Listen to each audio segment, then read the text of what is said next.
As we continue to explore the revised social principles of the United Methodist Church, the advices to consider in our journey of faith, it is a weekly reminder for me that as we consider these advices concerning issues we face today, we stand in a cherished history that we must not take for granted. A faithful participant in our journey at Grace United Methodist Church in Winfield recently reminded me of this history by sharing some documents which first of all recorded the fact that the Methodist Episcopal Church, that was our official name at that point in 1908, was the first denomination to adopt a social creed first. Just 4 years later, a book was published, The Social Creed of the Churches. And that book, authored by Harry Ward, represented that in just 4 years, a movement within a single denomination, the Methodist Episcopal Church, had grown to an ecumenical movement, and which is just amazing that it happened that quick. Now, my first own journey with this history happened when I was in graduate school, and I was invited to the home of Frank Nathan North's son to study and absorb documents that had never been published, never before examined by anyone since the death of his father. This Methodist theological leader of the social gospel movement dominated the witness of many denominations in the 1920s. One of North's permanent contributions are the lyrics of the hymn, Where Cross the Crowded Ways of Life. This is the first verse. Where cross the crowded ways of life, where sound the cries of race and clan, above the noise of selfish strife, we hear your voice, O Son of Man. I found the original handwriting lyrics in my exploration in my visit to his son's home. In 2025, as we sit at the table of the United Methodist Church where freedom, understanding, reconciliation, and grace prevail, we're a part of a movement which began in earnest 125 years ago, which affirms in the United Methodist Church our understanding of faith is that it is relevant to the issues of our day. Gambling, gender equality and diversity, media and communication techniques, and pornography are all on our plate this week. First of all, gambling. Pretty clear in what the social principle says. We reject the practice of gambling because it focuses society's attention on the acquisition of monetary goods at the exclusion of all else, and enriches a small minority at the expense of the larger majority. Goes ahead to say, we acknowledge that in some locales, First Nation, American Indian, and Aboriginal peoples have opened gambling resorts and establishment as an act of self-determination and a crucial step toward economic survival.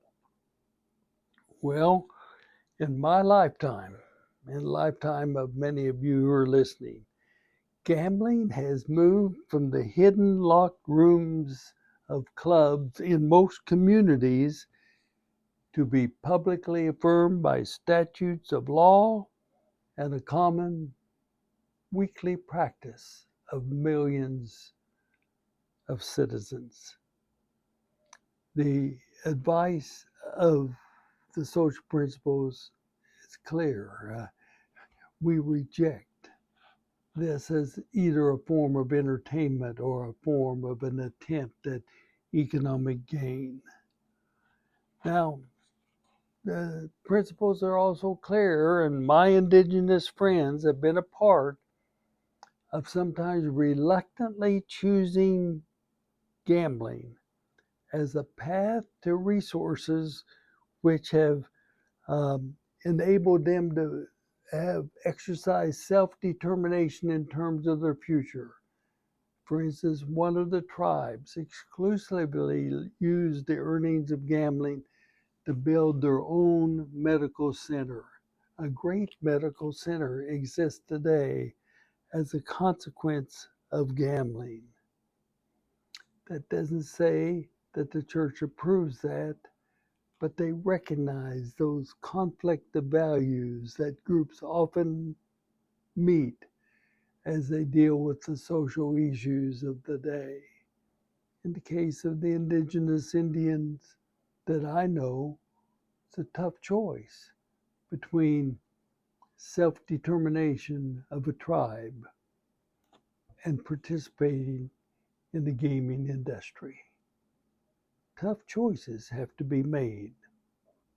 But the scary side of gambling for me is that we are likely writing only the first chapter in the many chapters in human history that will be written in the future, marked by the practice that funding for the common good is dependent upon immoral gaming. Second issue today is the gender equality and diversity. An interesting title for a very significant issue. And the social principles simply read, we support both gender equality and gender diversity as important goals for ensuring that the aspirations of women and girls are taken seriously and guaranteeing that paid positions and leadership opportunities are distributed equally for all.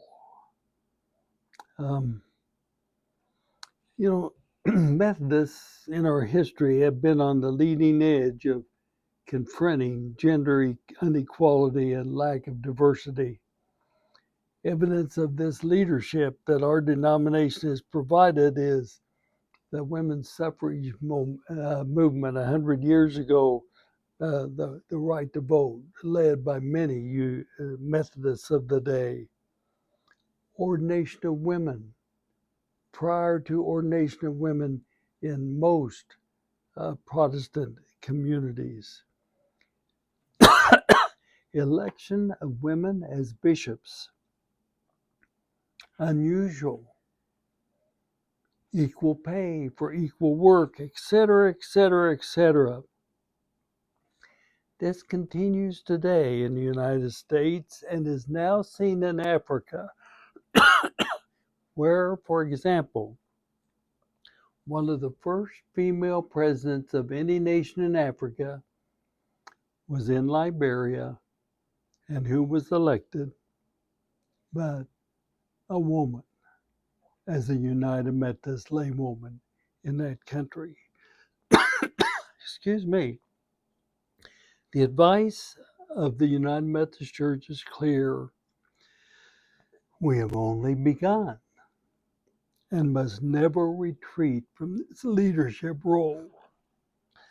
Thirdly, media and communication techniques. Again, we turn to the wording of the social principles. We support freedom of public expression, which encompasses freedom of the press and the right of all societal members to share their perspectives and opinions. So that is affirmed, but we're also concerned about media monopolies and the tendency of media control to rest in the hands of a few large corporations. And we also recognize that, like every human endeavor, the media can be used by unscrupulous people to manipulate public opinions, distort facts, and spread misinformation, hostility, and fear.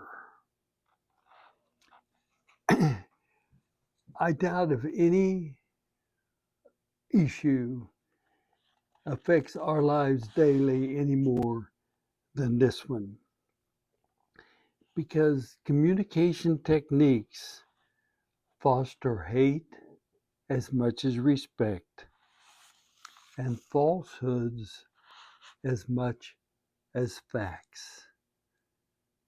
2025, social media and artificial intelligence seem to be out of control.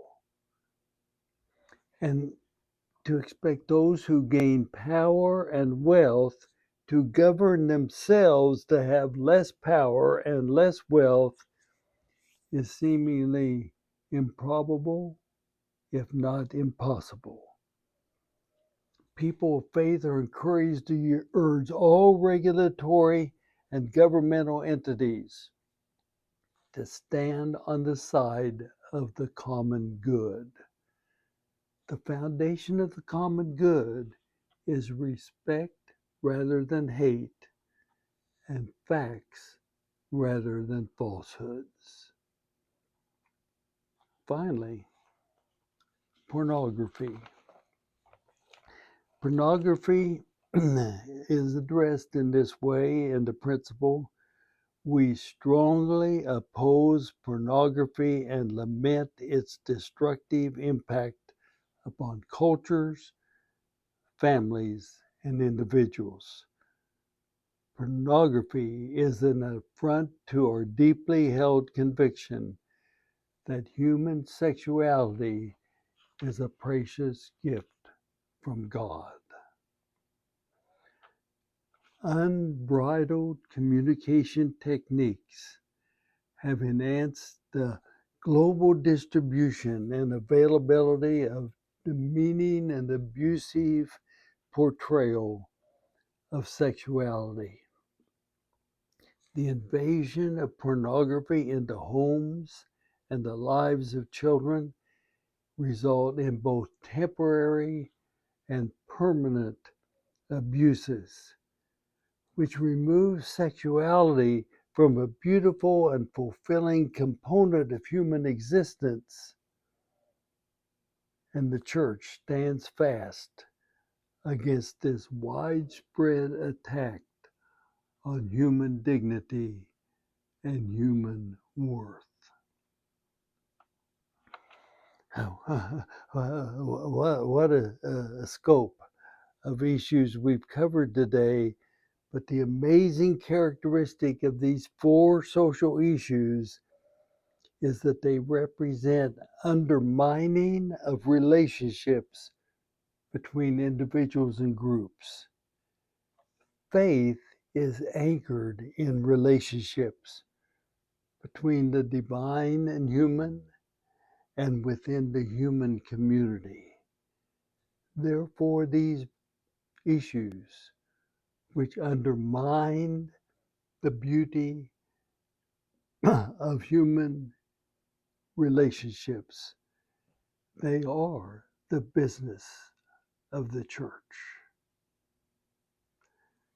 For your thought and conversation, what's your personal response to the stance of the United Methodist Church that every social issue which affects human relationships is the business of the church? Secondly, where are the signs of hope that the abuses of pornography, gambling, gender inequality, and communication techniques can be named and opposed by forces committed to the common good, led by the Church Universal? Finally, which of these four social issues is the most apparent or the most hidden in your community? Thanks for continuing with us on our journey.